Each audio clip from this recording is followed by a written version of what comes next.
Job లేక ఇబ్బంది పడుతున్నారా? అయితే మెడికల్ కోడింగ్ మీకు మంచి ఆప్షన్. వెంటనే కాల్ చేసి కోర్సులో జాయిన్ అవ్వండి. నమస్తే, వెల్కమ్ టు సుమన్ టీవీ. ప్రస్తుతం మనతో పాటు ఉన్నారు తోడు నీడ ఆర్గనైజేషన్ ఫౌండర్ రాజేశ్వరి మేడం. మేడంతో మాట్లాడదాం. నమస్తే మ్యామ్. నమస్తే నవీన. మ్యామ్, ఒక డౌట్ చెప్పండి. అప్పుడు భర్త చనిపోయిన ఆడవాళ్ళు వివాహం ఎందుకు చేసుకోరు? మామూలుగా చూసుకుంటే భార్య చనిపోతే భర్త మాత్రం ఏదో కారణాలు చెప్పి పెళ్లి చేసుకుంటారు. ఒంటరిగా ఉండలేకో, పిల్లల్ని చూసుకోవాలనో, తన పనులు అవ్వట్లేదనో. అలా మరి భార్యలు ఎందుకు చేసుకోవట్లేదు? అంటే వాళ్ళకి కోరికలు, ఆశలు ఏమి ఉండవా? అంటే అన్ని చంపేసుకుంటారా వాళ్ళు? అంటే అందరి గురించి కాదు, కొంతమంది అయితే ఉన్నారు అలాగా. అంటే వాళ్ళు ఎందుకు అసలు పెళ్లి చేసుకోరు? అంటే అది ప్రతి మనిషికి సహజంగా వయసుతో పాటు వచ్చే కోరికలు, ఆశలు, ఇష్టాలు అన్నీ ఉంటాయి. భర్త సడన్గా చనిపోయినంత మాత్రాన అవన్నీ చచ్చిపోవు, చంపుకుంటారు, అవసరాన్ని బట్టి చంపుకుంటారు. మన భారతదేశంలో ముఖ్యంగా భర్త లేని స్త్రీ అనాథ కిందే లెక్క. అది ఏదో ఇంట్లో సేవ చేసుకుంటూ బ్రతకాల్సిందే తప్ప దాన్ని బయట సొసైటీలో ఫ్రీగా తిరగడానికి లేదు ఒకప్పుడు. అయితే వాళ్ళ ఇష్టాలతో సంబంధం అంతకంటే లేదు, ఎవరికి వాళ్ళ ఇష్టాలతో సంబంధం లేదు, చంపుకోవాల్సిందే.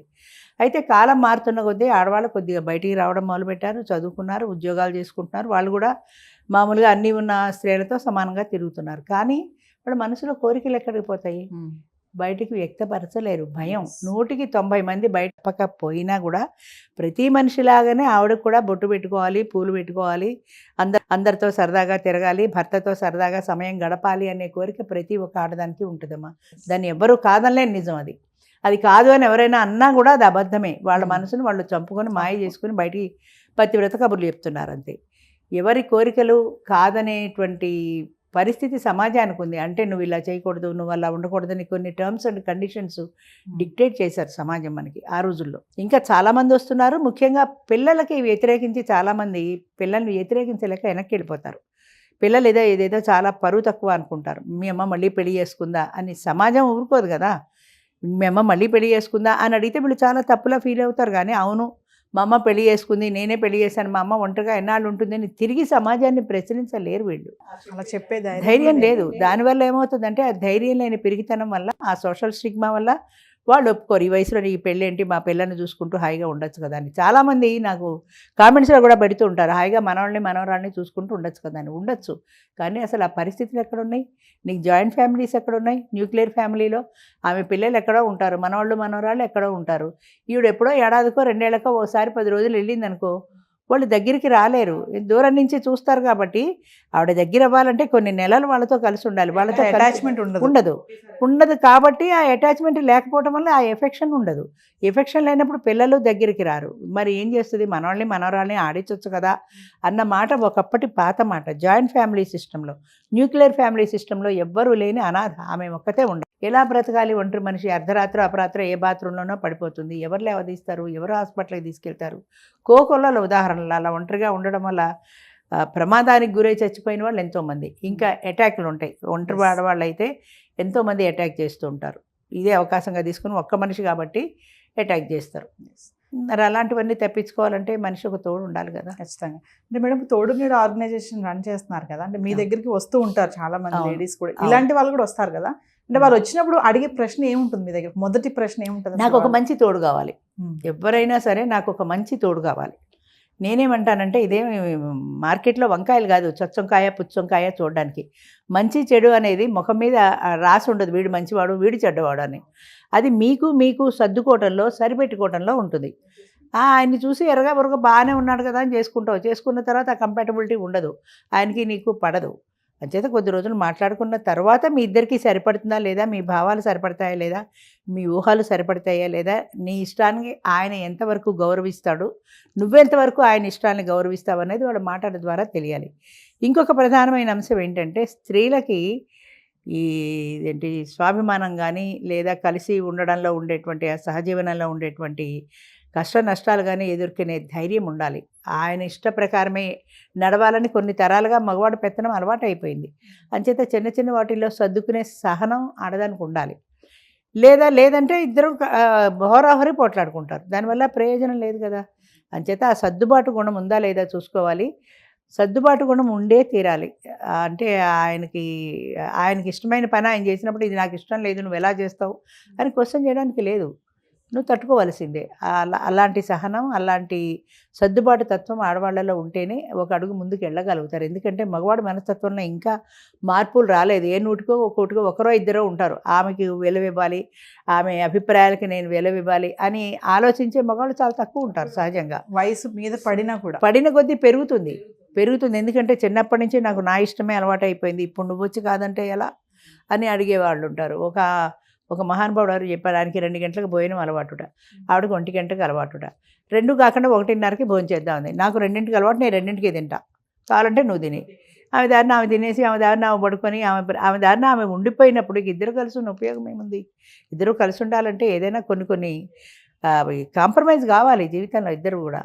అది లేనప్పుడు అలాగే కొట్టుకు చూస్తుంటారు. అంచేత ముఖ్యంగా మనం అడిగేది ఏంటంటే ఒక మంచి తోడు చూసి పెట్టండి అని.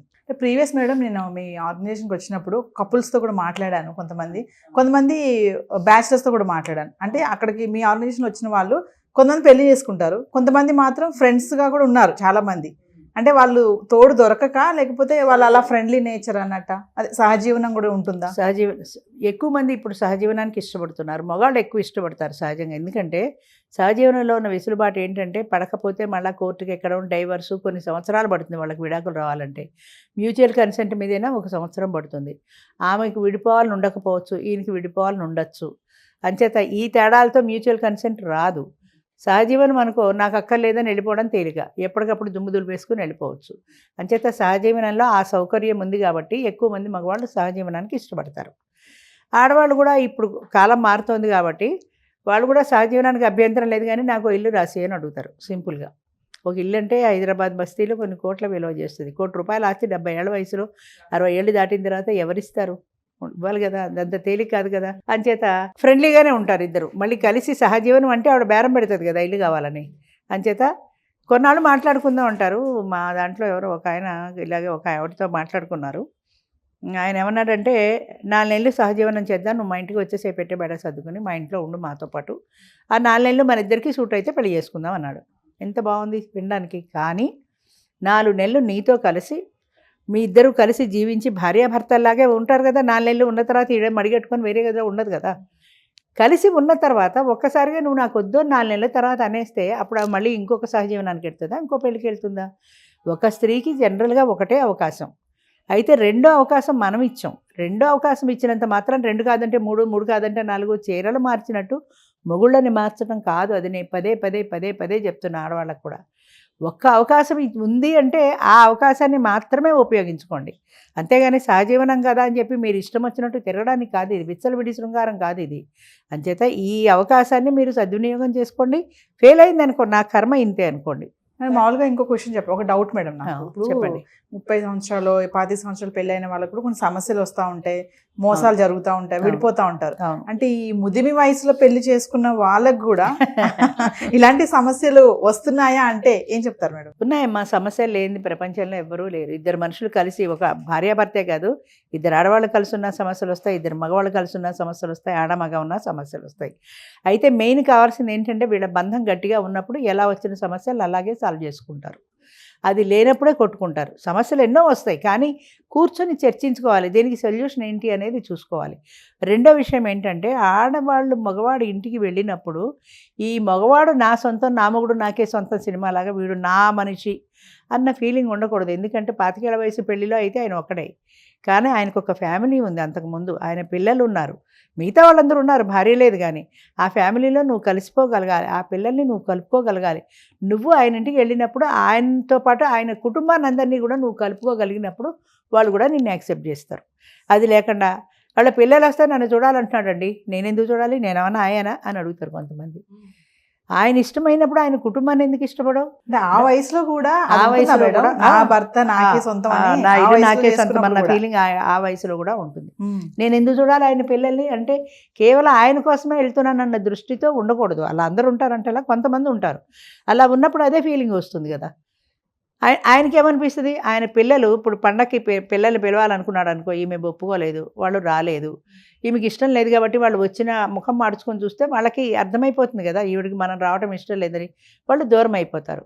ఆయన ఈవిడితో బంధం తెచ్చుకున్నంత మాత్రాన పాత బంధాలు తెంపుకోలేదు కదా, తెంపుకోలేడు కదా, దాన్ని నువ్వు ఎందుకు యాక్సెప్ట్ చెయ్యవు?